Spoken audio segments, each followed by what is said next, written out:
Hello and good day, everyone. My name is Joy Lynn, and I'd like to welcome you to today's Destination Next webinar on the evolving DMO's role in shaping the visitor economy.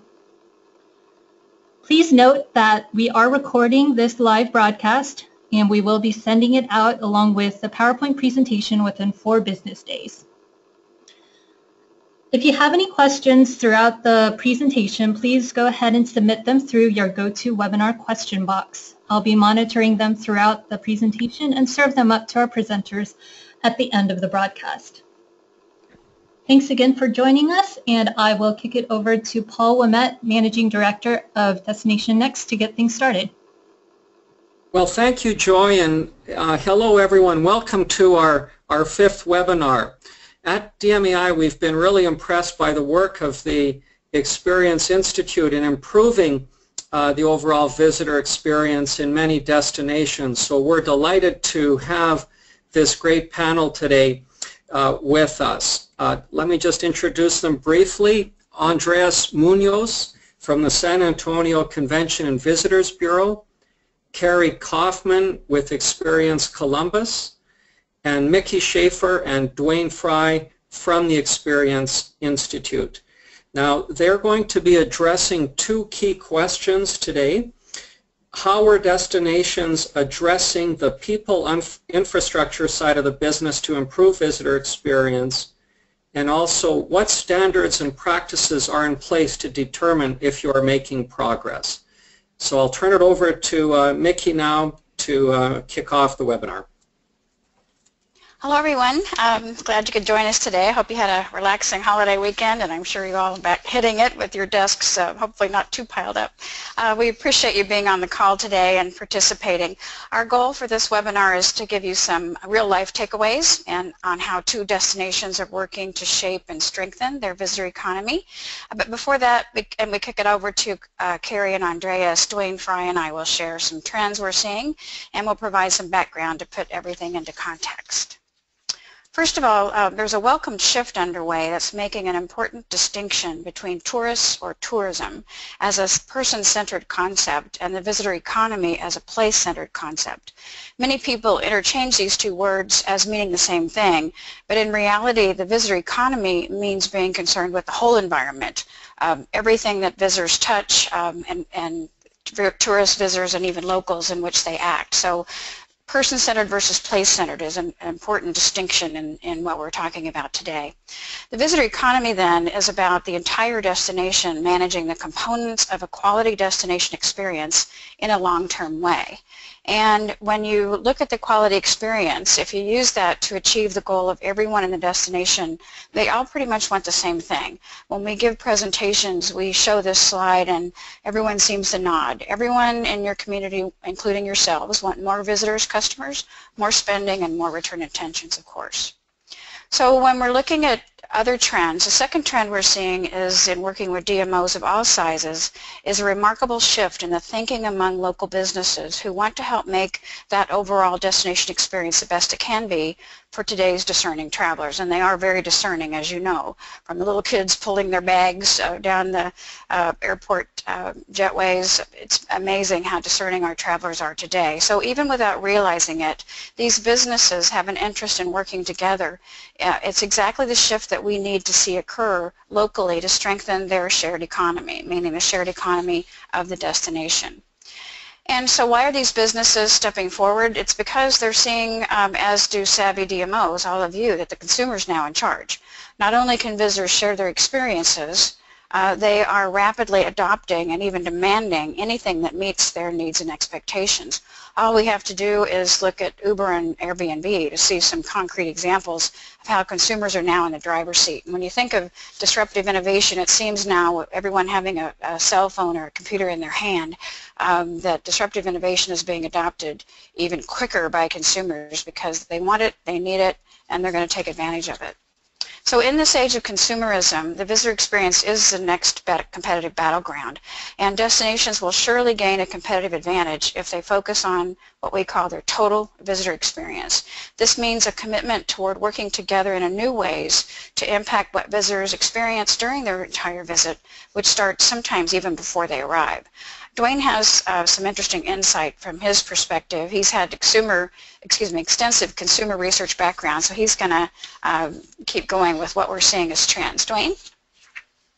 Well, hi everyone. Years ago, I was kind of in charge of research and branding for Royal Caribbean Cruise Line. At the time, we realized we were spending a lot of money, like $500,000, researching the wrong thing. We assumed that the experience started when someone got on the ship, but we quickly realized that the true experience actually started when someone was thinking about taking a cruise, which included at the time the requirement to use a travel agent. And that's an experience that was foreign to many potential customers. That's when we began to kind of walk, as we say, walk in the shoes of our customers and truly thought about everything they were experienced through every part of their experience. So we want to look at things from their point of view, not our point of view. That shift in thinking parallels what we're seeing today with DMOs, a shift that has to occur both within the DMO and throughout the communities in order to keep pace with visitors' expectations, whether they're business travelers, leisure travelers, or attendees. We are definitely in pretty much trying times, and as today's consumers become more and more demanding, we can no longer act with yesterday's logic. It takes a strategic approach, and Mickey's going to share more. Thanks, Dwayne. In 2006, through our sister company's work with the Certified Tourism Ambassador CTA program, we saw the sea change coming. We saw lots of shifts in consumerism and the desire for better experiences. We saw also the need for community to work together. And in 2010, we began a process to see if we could define standards of the total visitor experience to help destinations know if they were moving the needle in the eyes of the visitor. Are they really making the experience better? And to answer the question, are we getting better? What are they thinking? And are we doing the right things with regard to the total visitor experience? In 2010 and 11, 4 destinations volunteered to work with us to get into the heads of their stakeholders, and so we worked with Baltimore, and then Tom Noonan as CEO, Spokane, and then Harry Sladich, who was CEO, Fort Worth, David Dubois was CEO at the time, and Indianapolis, Don Welsh. So all 4 have moved on.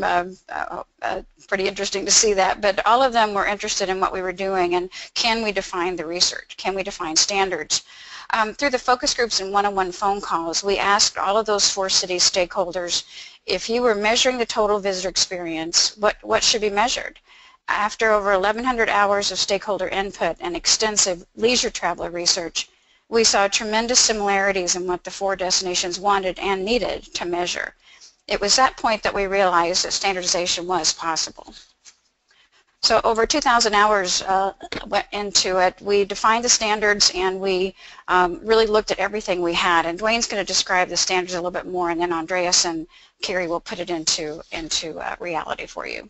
Dwayne? Thanks, Mickey. I mean, when you look at these pillars, they're not going to be, they shouldn't be surprising because they're kind of universal truths that we all have to work towards.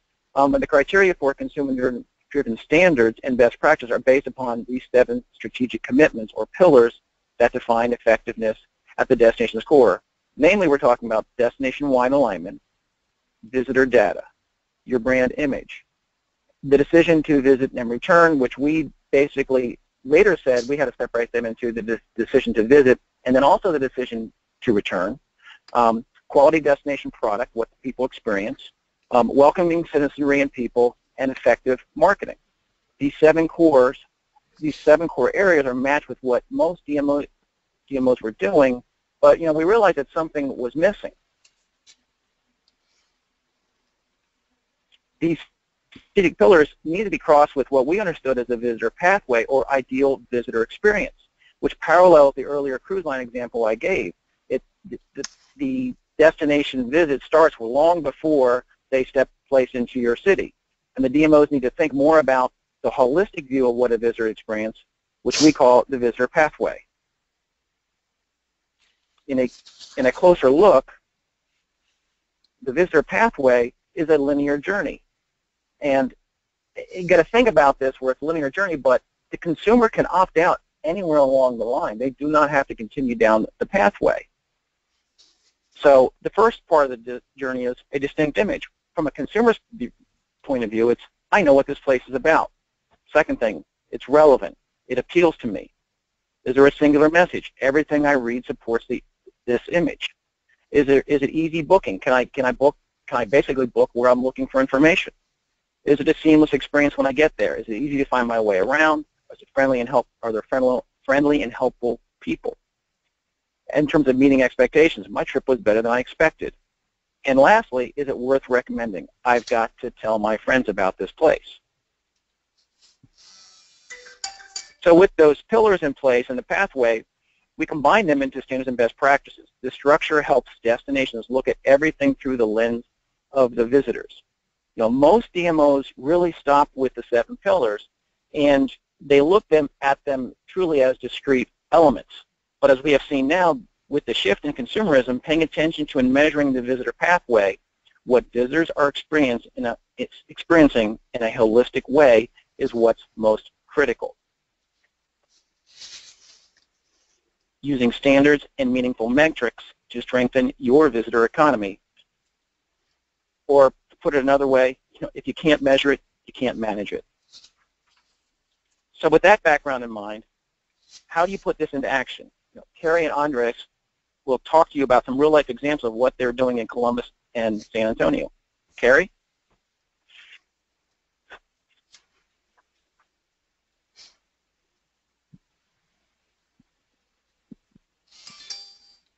Carrie, you might be muted. Unmute.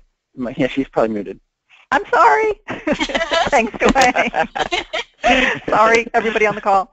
Hello, everyone. It's a pleasure to be with you today on this webinar representing Greater Columbus. Greater Columbus, in this case, I'm actually talking about Experience Columbus, which is our DMO, the Greater Columbus Sports Commission, and like many of you, our 2 organizations work really closely together, so we share one strategic vision. Before I begin, in addition to apologizing to being on mute, I want to apologize that I have to jump off the webinar a little bit early. Prior to the Q&A, I have a family commitment, so thank you in advance for understanding. You are welcome to contact me following this, or Mickey and Dwayne, I'm sure, can answer any questions you might have as well. So I recently celebrated my 30th anniversary at Experience Columbus, so I, like many of you, have really seen the evolution of DMOs over time.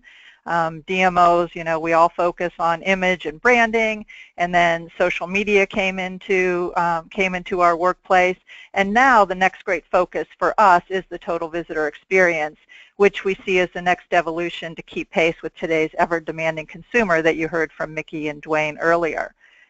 Interestingly, even without knowing what Mickey and Dwayne were doing on the standards development side over the over 2-year period, in 2011 and in 2012, our destination underwent extensive discussions about where we wanted and needed to be in the future as a destination. So we held conversation sessions all across our destination to get input and buy-in from all parts of the community, including our elected officials, our community leaders, and business owners. The result of all these community-wide discussions was our board of directors approving a new strategic framework that we refer to as Destination Columbus. Destination Columbus is actually a framework of 6 initiatives, and one of those 6 initiatives of the plan was an enhanced visitor experience, or making it easy to love Columbus. So our vision was a full-scale, sustainable, visitor-focused program that would help us achieve our experience vision. Now, it was great to have this initiative and this vision, but we weren't quite sure how to put it into action. Our CEO at the time was Paul Astleford, and he had been talking with Mickey about the Certified Tourism Ambassador program. And so we started having some additional conversations with Mickey, because we certainly saw CTA as a way to deliver the experience. But that's when we learned that Mickey's CTA new sister company, the Experience Institute, or TEI for short, had developed consumer standards for the industry. So as we talked more with them, we learned that they had a way to bring the standards to life by engaging the entire community. So we agreed to be their beta destination to test the new program out over the next 5 years. So we started the program in June of 2013, so we're in year 3 right now. So that program is called the Experience Dedicated Destination Program, or we also say we are Experience Dedicated, or ED for short. The two are interchangeable.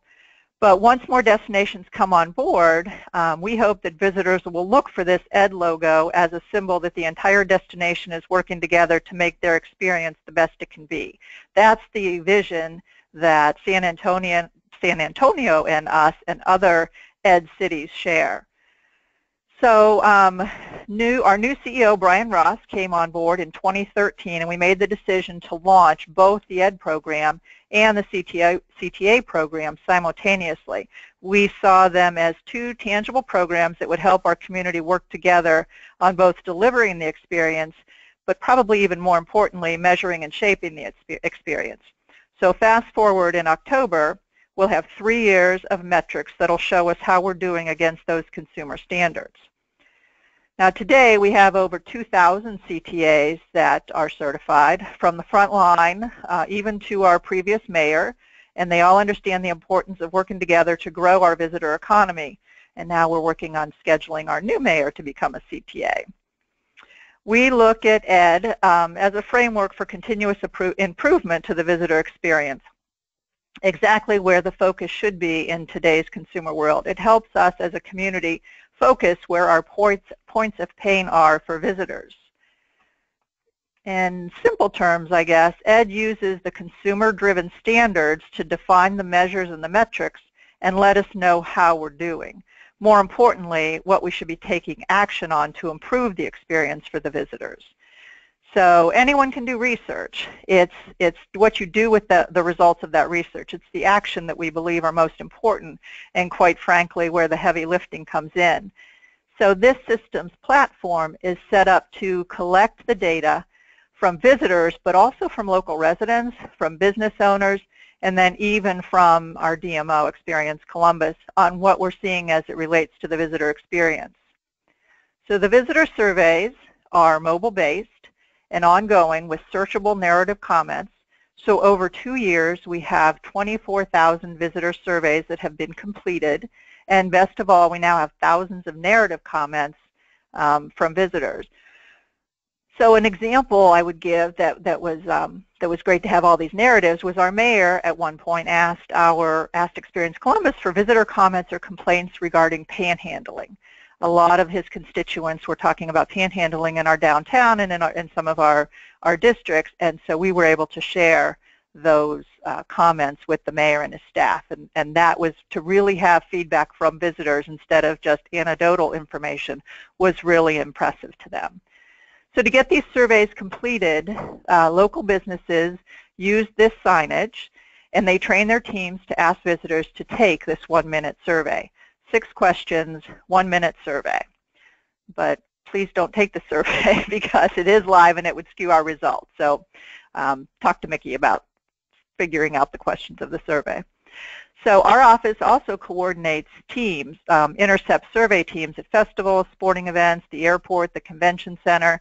So we do intercept our visitors, so as well as at our visitor center, to also get the surveys completed.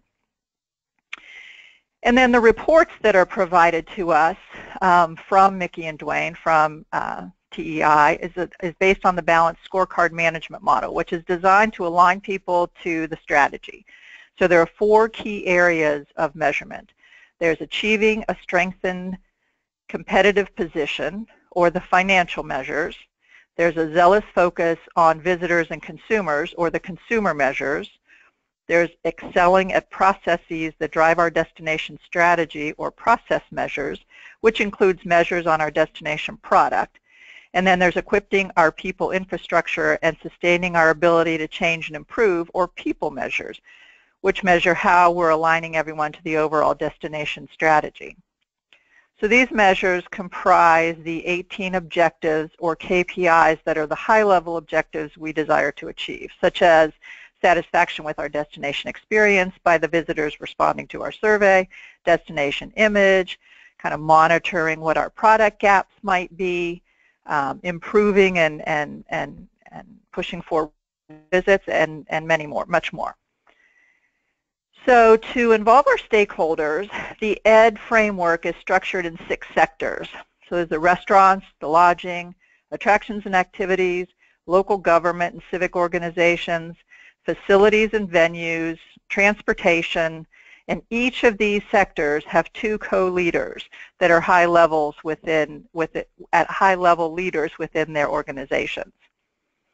So we have Dwayne and Mickey come in and meet quarterly with us and the sector panels and the sector leaders to review the findings of the previous quarter report that I mentioned.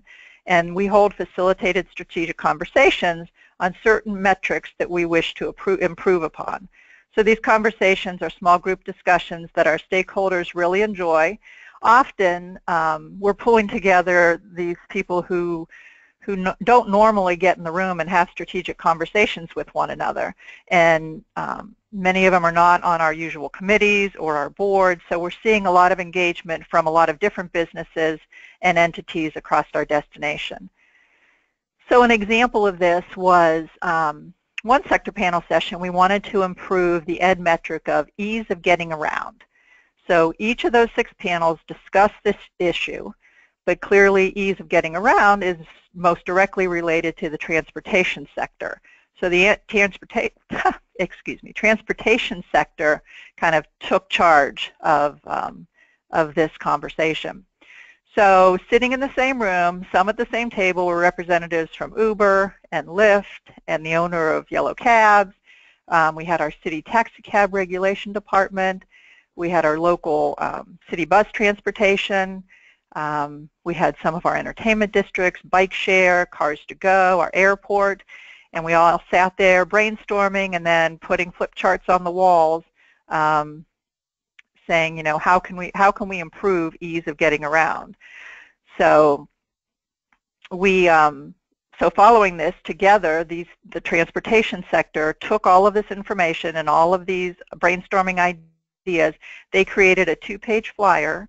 The airport specifically had their graphics person design it, and then they handed it over to Experience Columbus, and we were like, wow, you know, thank you so much for this. So it's not Experience Columbus doing absolutely everything.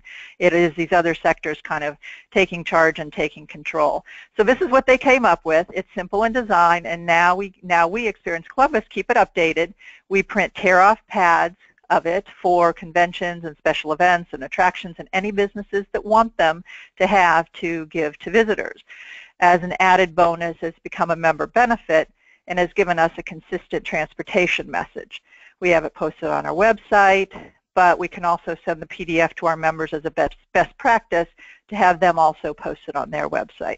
We had one of our restaurants in particular say, I never thought about that before, but I really should have a tab on my website that says getting around or what's in the area or that sort of thing. So the best practice here was, because we were focusing on it as a destination on improving the important metric of ease in getting around, not only had the transportation sector delivered an important document, more important, these competitors had all come together to meet a need of our visitors. Now, even as competitors, they're a well-functioning team. As the commercial says, we feel like that's just absolutely priceless. A second tangible deliverable that has come out of ED as a best practice is to be a Columbus Champion card. Now, this card included websites and other resources on it to help locals encourage visitors to visit again, you know, to keep everything really handy for them right in front of them so that they could provide that information to a visitor. Not everything works as well as it sounds and when you're in a brainstorming group, so this card distribution proved to be a bit problematic for us. We just didn't have all those avenues to distribute it. So recently we decided to turn the card into a PDF and send it out into the community through distribution by local citizen groups, such as neighborhood association newsletters, downtown residents e-newsletters, local clubs and organizations. The goal is to get our residents involved in our strategic goal of making it easy to love Columbus. A third deliverable is our new C-Bus circulator, which had already been being considered before we implemented ED, but the ED synergy has helped fuel its ridership. The free bus moves between our 5 entertainment districts and downtown, and is used real heavily by our convention attendees and other visitors. It's also brought more locals downtown, and many have commented on it's helped them experience more of our fun districts. In our ED surveys, we read repeated complaints from attendees and local residents on the lack of airport transportation. So our city recently launched our new Air Connect transportation to and from downtown at a low cost of $2.75 one way. As I mentioned earlier, a lot of these things were mentioned in the narrative comments from our visitors, and so we were able to provide that information to those working to solve some of these transportation challenges. So as you can see, we've done a lot of things to make the experience better, but we didn't do them alone. Our businesses, our front line, our community are all stepping up to take action. In addition to the 6 sectors within ED, our board of directors is now very actively engaged. As I mentioned, it's part of our strategic framework, and last year we formed a new board committee called the Enhanced Visitor Experience Committee. So this board committee is taking the ED data and kind of going one step further. It's looking at all the initiatives and programs taking place across the community that have an impact on the visitor experience. So things like homelessness, panhandling, parking, and the idea is to share information between entities in order to avoid duplication of effort and resolve problems or create new experiences for visitors. Before ED was in place, Experience Columbus, we would ask some of these groups what they were doing on certain issues, but sometimes it appeared like, why do you care? Why are you involved in it? But now that it's part of enhancing the visitor experience, those silos have come down and everybody understands why we need to work together. And it's easier to work on these major issues than before when it seemed so insurmountable. So it's encouraging to see our DMO as a natural leader and a convener of bringing all the right parties together, because we already have a lot of these entities around our board table, on our committees, and in our sector panels. And then we're also involving our 2,000 CTAs, from the mayor to the business owners to the front line. They are trained on our destination product. They are asking visitors to take the 1-minute survey and how to enhance the visitor experience at every touch point. They know how to do all of those things. And we believe because of them, we're seeing some of our important metrics trending upwards, such as destination image, visitor spending, repeat visits, and return intentions. So in closing, we're looking forward to our October sector panel sessions, where we'll review our first ever 3-year metrics. So this year-over-year analysis is exciting to our leaders and our businesses, and as we now see how we're improving against the ED consumer-driven standards and improvements that we have made. So it's great to see how far we've come since 2011, when visitor experience was only a vision. It's also exciting to know that our destination is truly achieving collaboration and cooperation in order to use the ED metrics to take action on things that are important to our visitors and to our local residents. So it's an exciting time in Columbus. We now realize we can't just see the visitor experience as something maybe we should dabble in. It's really a focus for us. The experience is something that we need to monitor and shape from here on forward as a DMO. It's now part of the DNA of our organization, and as I mentioned, part of our strategic framework. So again, I'm sorry I have to jump off the call. Please email me if anybody has any questions, or call me. I'd be happy to jump on a call. Mickey and Dwayne also may be able to answer any questions you have. So thank you.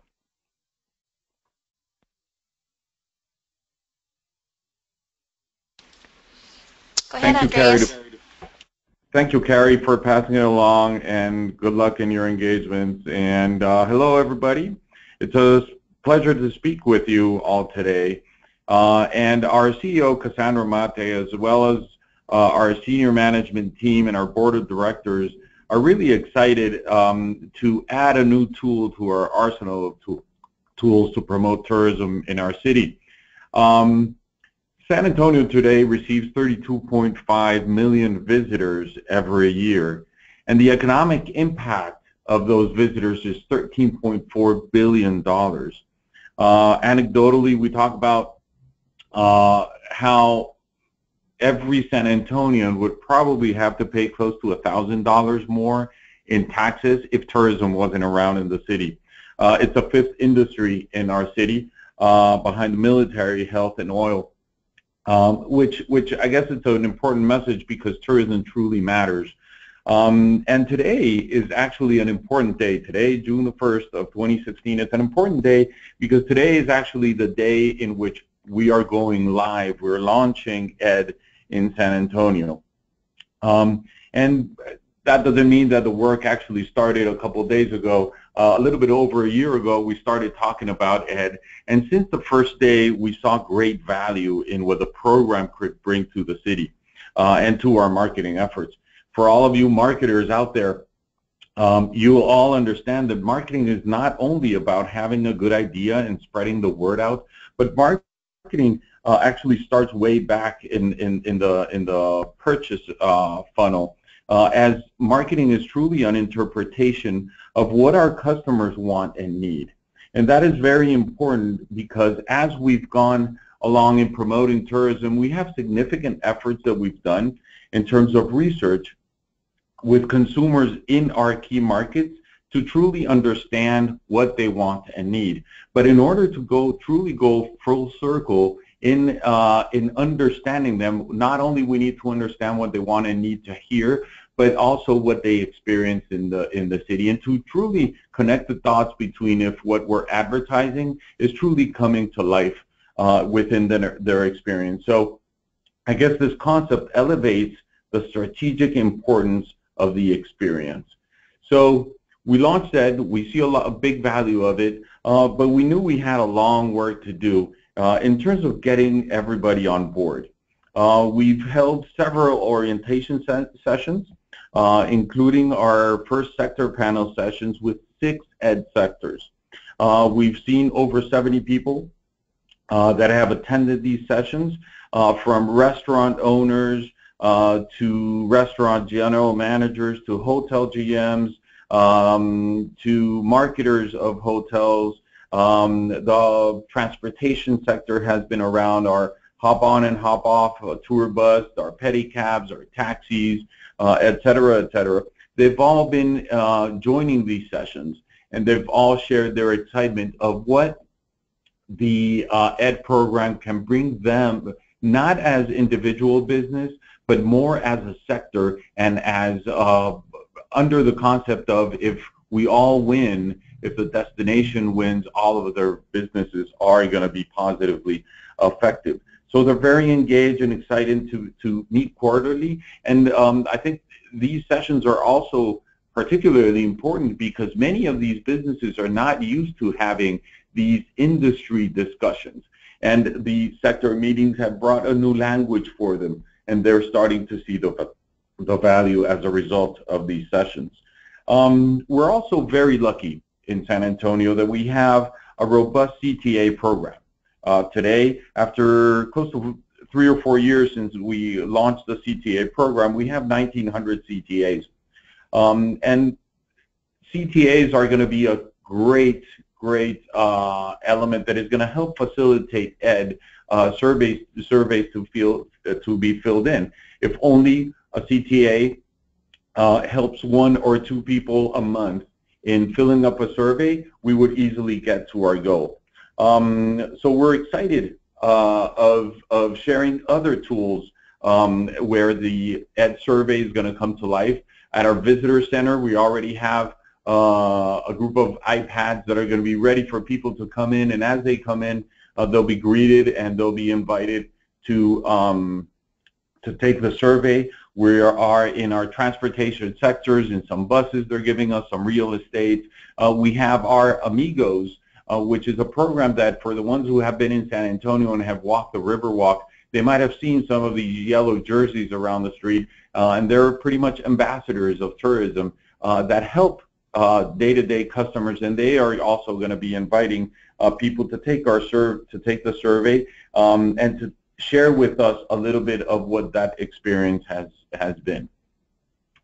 In October, we will review our first ED visitor report, which we will give the visitors. It'll give our visitor metrics from the ED system and visitors' narrative comments for the June and July and August period. So it's our starting point, and we're excited to see what that quarter will show, and as we go in and we share it with the different sectors, they will also start to see the value in what the surveys are going to do.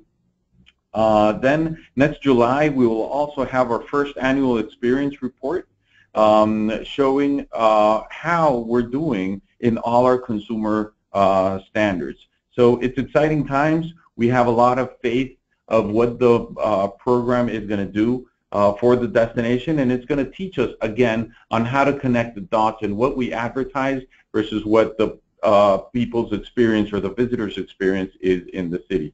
By working together to shape the quality experience, we hope also to gain more visitors, more customers, of course, more spending, and more return intentions. Because if the advertising and our marketing efforts drive a true positive experience and we understand what that is, we are going to drive a return intention. To close, we're excited to be among the DMOs that are taking a lead role in shaping that visitor economy. And that's by breaking down silos and working together. That is a very important part of the CVB's role within the community. As all these sectors are starting to work together and understanding the opportunities of the other sector is important so they can all together enhance that experience. We're taking action on things that truly matter to visitors, and we're testing the relevancy of our messages, as I said before. We're staying focused to ensure that the total visitor experience is on the top of our radar, and everything the visitor sees, hears, and feels is going to be something that we're going to be able to identify in a very near future. So thank you for your time, and I think at this point we'll be glad to answer any questions. Okay, great. Thank you, Andre. Just as a reminder to everyone, if you do have any additional questions, please feel free to send them through the question box of the GoToWebinar dashboard, and we'll get to them as soon as possible. Okay, so the first question is regarding the visitor survey and whether we use something like the Net Promoter Score as a part of that survey, and why or why not. So Mickey or Dwayne, I wonder if you can share a little bit about the surveys that are done for Cary and Columbus. Yeah, I'll jump in as Mickey. Okay. Go ahead, Dwayne, if you want to. Well, you know, if it's based on the standards that we've created, those standards are very specific, and every question we ask is driven around something that would be actionable on the other side as it relates to those 18 metrics that Cary showed you in the wheel. So it is different than Net Promoter for sure, but it is also something that is very, very objective, and it's driven by, it's around standards. So you have a score against your standards, which you know how to look at over time. Does that help answer the question? Yep, and building on that question, we have another comment. Just what kind of questions are included in this survey, and how are they determined? As Mickey, I'll jump in. We ask all types of questions. We have a series of image questions. Is the image distinct? We ask it in visitor-friendly words. Of course, we don't use our jargon, our industry jargon. We ask on the product gap side, we ask a question. We don't use the words product gap either. We say, was there anything you wanted that you couldn't find? And then we have an open-ended comment section on that. We ask about resources, finding websites, were the area websites friendly, helpful.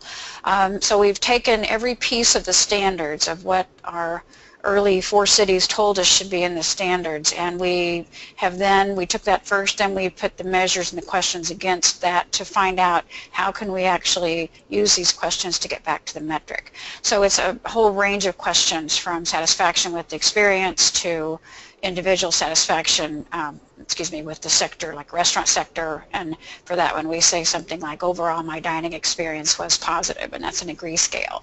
So all of these are very user-friendly questions based on the standards, and then our algorithm serves up a certain number of questions. There are 64 questions total in the survey, but no one would ever take 64 questions at one time. So the algorithm, like lottery balls, if you will, serve up 5 questions at a time, and then our system knows how many times the question has been answered to meet our weighting and our standards, and then we go from there. Mm-hmm. So that's how it works.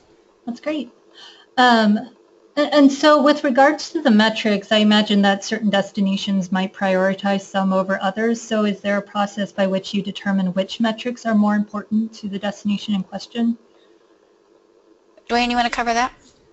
Well, sure. I mean, so when they get a report, it's like if you're familiar with the balanced scorecard system, there are scores that come and you're either in a red zone, you're in a yellow zone, or you're green zone. And then there's scores within each one of those things on a 10-point scale. You can act on whatever one you want to act on, but most likely what has happened is people have acted on, in Columbus's example, they've acted on, at one point that ease of getting around transportation was red. They didn't like that. So they said we have to do something about that because that's really important to visitors. The prioritization of the initiatives comes from the DMO and the sector panels. It does not come from us. We can suggest to them what they might want to consider, but it really comes with them in terms of what they think is important to act on, because they can prioritize any initiative they want to. Mm-hmm. Sure. And I'll jump in. It might be that, and this has not happened, but let's say a comment is a downtown signage or wayfinding is confusing. Well, then we want to get that on someone's radar, and then we want to make sure that the frontline people are engaged in helping know which signs are confusing, because they live it every day when they're directing visitors through the destination. But also it has to go in someone's budget. So it may not be time for the city to redo the signs, but 2 years from now, when it is in their budget, it's not done in a vacuum. That the DMO is able to say, these are the comments we've been receiving. The city knows to come to the DMO for those comments, and then they can actually redo the signs instead of just getting fresh with the same wording. They can actually make a difference on the experience with that signage. Right. Yeah. No, that's a great example. So I actually have a request, Mickey, to go back to the slide with all of the DMO contact information. Oh, sure. Yeah, thank you. You're welcome. And yes, we will be sending this PowerPoint presentation to the attendees afterward, along with the recording. Okay, so let's see. Are there any recommendations, Mickey, that you would make for a smaller destination who's just getting off the ground with managing visitor experience? The visitor economy could have a huge impact on such destinations, but currently, they're just getting started with funding. So any recommendations on that front? Yeah, I think the beauty of concentrating as a destination on the experience is that it's the same for any destination. In all of our work, if you think about all the different players in a community and of any size, you all have a Chamber of Commerce, you all have some DMO structure, you have city entities, you have transportation, you have all the different economic development, workforce development, Chambers of Commerce, all the different elements that they're all in most cities. It's just different numbers of restaurants versus a different number of hotels in all the different cities. You get the idea. The reason we knew we could standardize was that all those elements are in every destination. So cities of all sizes can impact that experience by working together. And we have seen that even sometimes the small destinations think it would be easier to implement than the larger destinations. However, Columbus is quite large. It's the state capital of Ohio, and San Antonio is quite large. And we really believe that it's really concentrating on the experience is something that any destination can do. They can celebrate successes, and we like to say that hopefully it's a shift in thinking of all the businesses and business owners from, as you all heard, what's in it for me. We like to shift that from what can you do for me to what can we do together. Once that switch has flipped, excuse me, from them thinking, what can we do together versus what can you do for me, then you know you've made good groundwork, you've made some headway, and then you want to start really concentrating on pulling everybody together and keep them pulled in. As Carrie said, this is not the shiny penny. This is, the consumers are pulling everyone into this space, if you will, to look at the destination as place-centered, not just person-centered, but how are they working together to make that sense of place. Mm-hmm. Yeah, it's interesting about the standardization across destinations. We do have a question regarding the ability to customize based on unique attributes of a destination. Do you want to talk about that, Dwayne?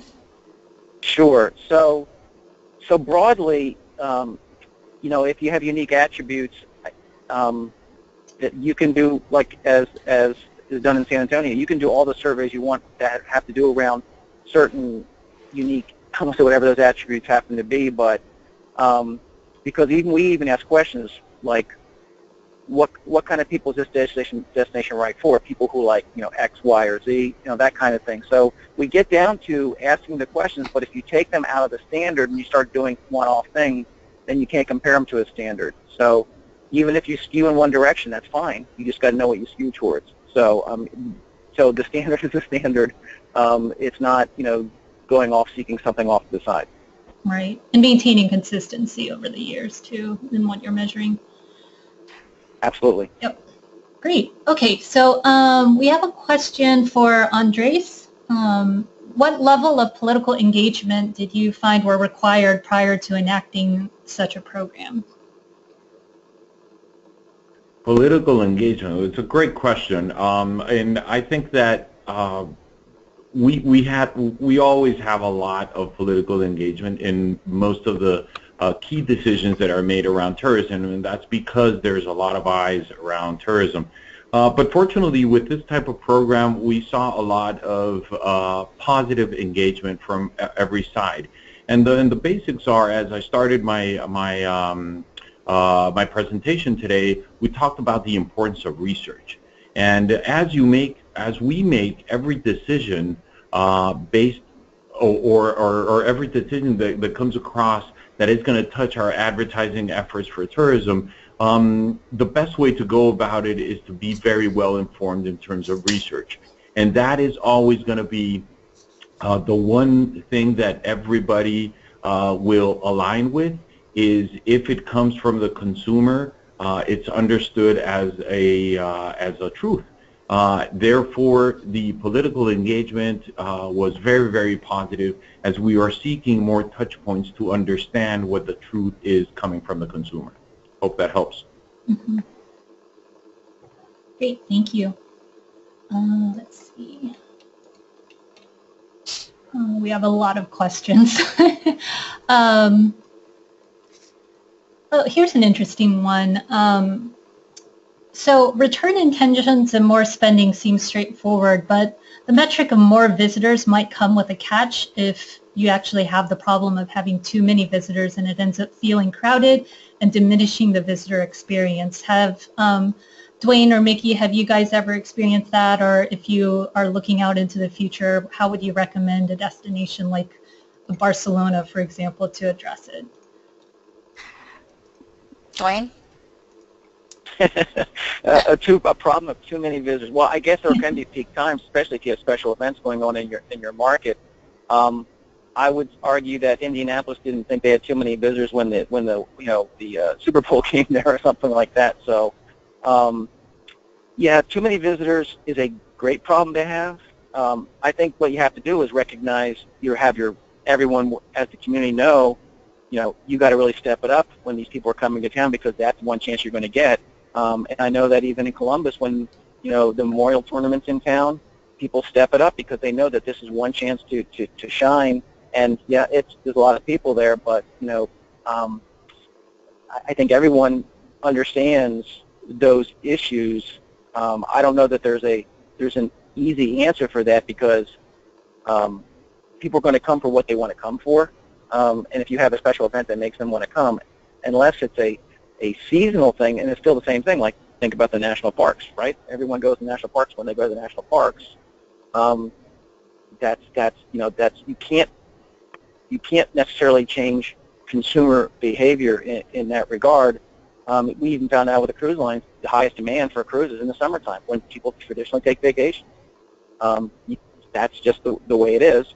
So that's why you see prices for cruise lines much higher in the summertime than they are in other times of the year. I don't know what the answer is other than, temp staffing. I don't know. That's a hard one. Yeah, I think another interesting part of that is I think that's a problem everyone would want to have.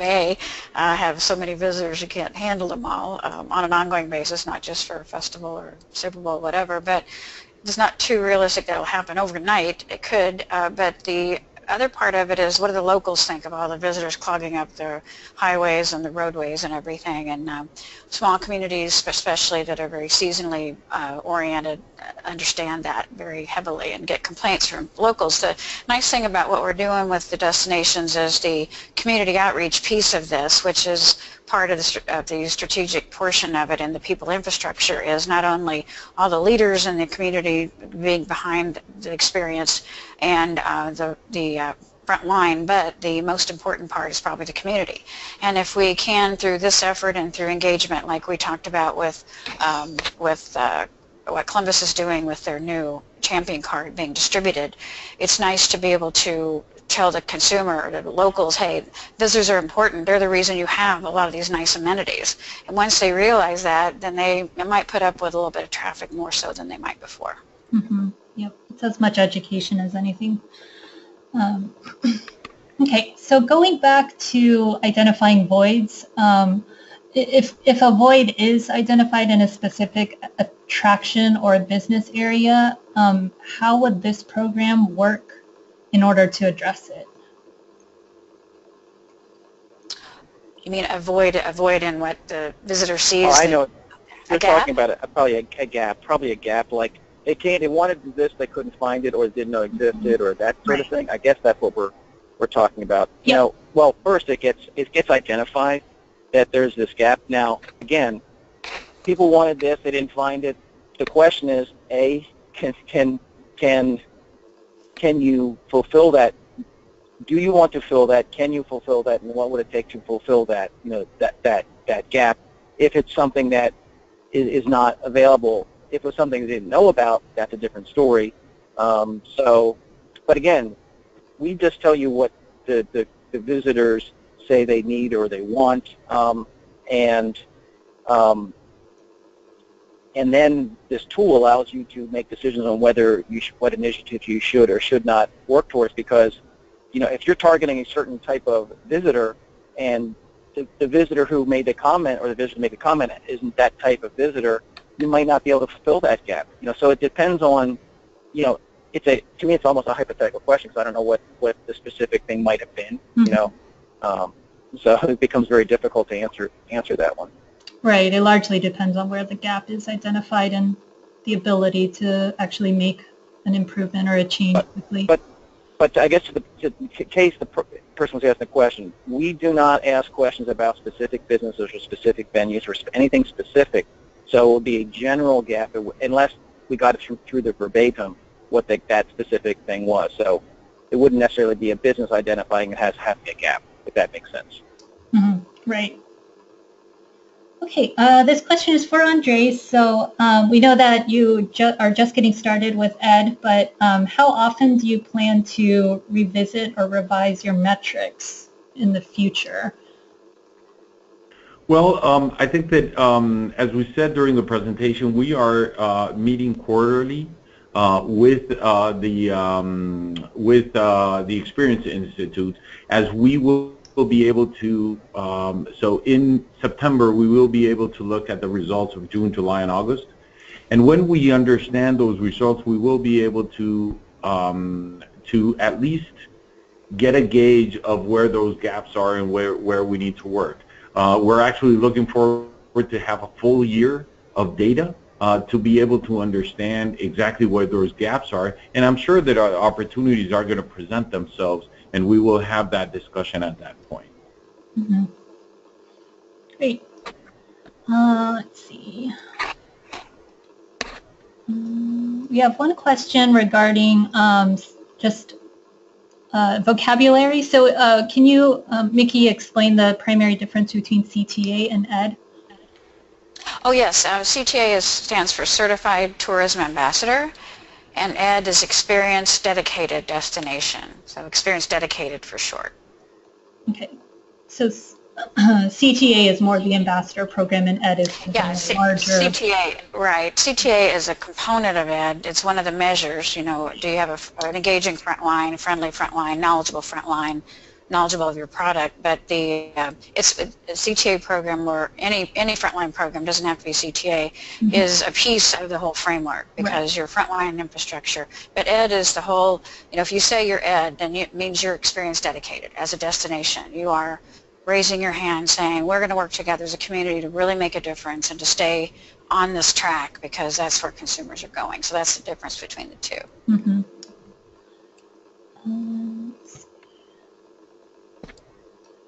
Okay, and one question is also regarding how you guys have been rolling out this program. Has this ever been used in a rural destination? Not yet, no. Rochester, Minnesota Mayo Clinic is not rural by any means. They have a lot of rural visitors driving in, as do the other cities that we're working with, but it has not been used in a rural destination. Right now it's really pretty new. We wanted to wait to get out of beta before we actually started promoting it. So our cities are, Columbus was our first, Rochester Mayo Clinic was our second. They've been building standards around their whole destination medical center, they call it, and then San Antonio, San Jose, and Cleveland has just announced in the past week. We're very excited that they'll be coming on board with us also. That's great. All right, so any rural destinations out there who are interested, feel free to get in touch. Okay, and I think we have time for one last question, and it's just in general, how do you go about getting a CTA or frontline certification for any DMO or destination?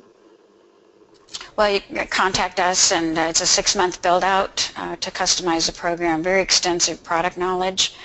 They'll read about a 175-page document before they come. We customize that, spend about 6 to 8 weeks customizing the writing, and it is the industry's only recognized certification for frontline. So we're very excited. So we could talk to anybody about that. It's for any size destination as well, on purpose. Perfect. So I think that wraps up for the question and answer portion. If we did not get to your question, not to worry, we'll definitely compile them and send them to our presenters for further follow-up after the broadcast.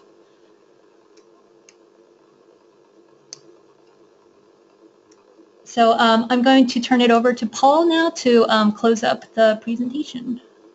Super. Well, thank you, Joy, and thank you very much to our panel today for another excellent discussion. Just a reminder that this recording will be available in a few days at the DMAI website. If you go to destinationmarketing.org, you will find this webinar as well as the previous webinars on the DMAI website. So thanks again for your participation today, and have a great day, everyone. Bye-bye. Thank you.